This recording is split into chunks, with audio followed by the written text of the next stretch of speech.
Learner diversity, we are looking at social economic status, mostly poverty. We celebrate the variations on the human theme. We are not standardized products, and we celebrate that. These differences, however, are surface level things. We celebrate differences knowing that at the deepest level, there is far more that binds us, far more in which we have in common than which we do not. At the deepest level, we are the same, the same, the same. These differences are mere surface level things. Big picture here. Some of these areas of diversity we look at in our schools are these, and we are focusing on social economic status today.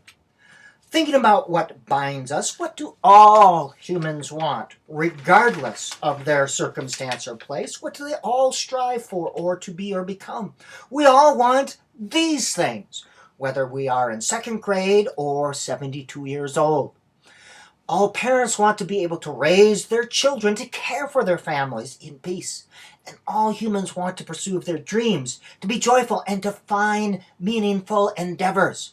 This is what binds us. These are the things that keep us together. Some facts and figures. Social economic status is related very much to income. Low scores, you can see low income. Middle scores, low, middle, high income, and high scores. Some disturbing facts. The gap between the rich and the poor in America continues to increase. And this is from the 2003 census data. The number of the poverty rate in America rose from 12.1% to 12.5%. This is about 35.9 million people living in poverty. The number and rates of families living in poverty also increased, 9.6 to 10. This is about 7.6 million people. During this time, the number of people without health insurance rose from 15.2 to 15.6, 45 million. This is 2003, by the way, and it is 2010 as I make this video. The number of uninsured children in 2003 was 11.4, about 8.4 million. This is 2003, mind you. I want to put a real face on poverty and children living in poverty.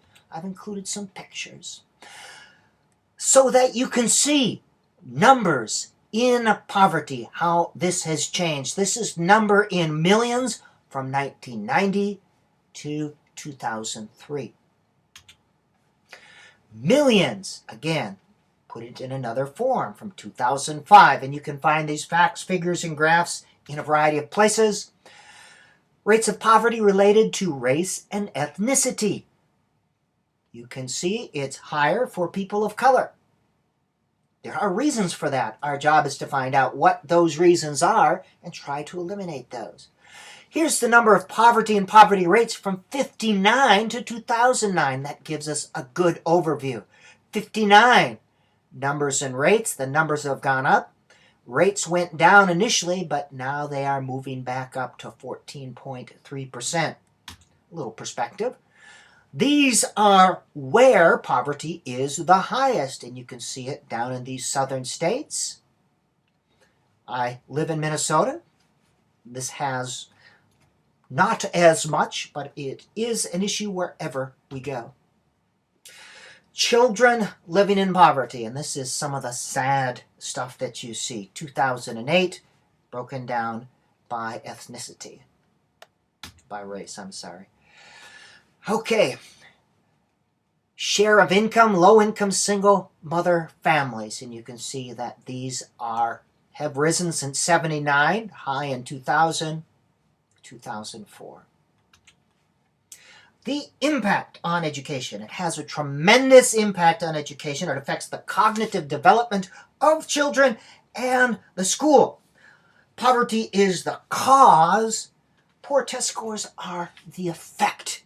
Just one effect that we can see and measure. Children living in poverty are more apt to have experienced undernutrition during pregnancy. Children living in poverty are more apt to suffer hunger or malnutrition during school years and preschool years. That affects your performance. Your performance in school affects your future and your future ability to earn income. The effects of an insufficient diet on school children: fatigue, irritability, you can't concentrate, you have frequent colds, and you are sick more often. Children living in poverty, this is data, have more health problems, are less likely to receive good medical care, are more apt to live in substandard housing, are more apt to be victims of child abuse and neglect. Think about Maslow's hierarchy of needs. When you're worried about this stuff, and hunger and food and your safety, are you going to be able to learn at your highest level? Are you going to be able to learn, period? Are you able to come to school ready or able to learn? No, these children are less likely to come to school ready and able to learn.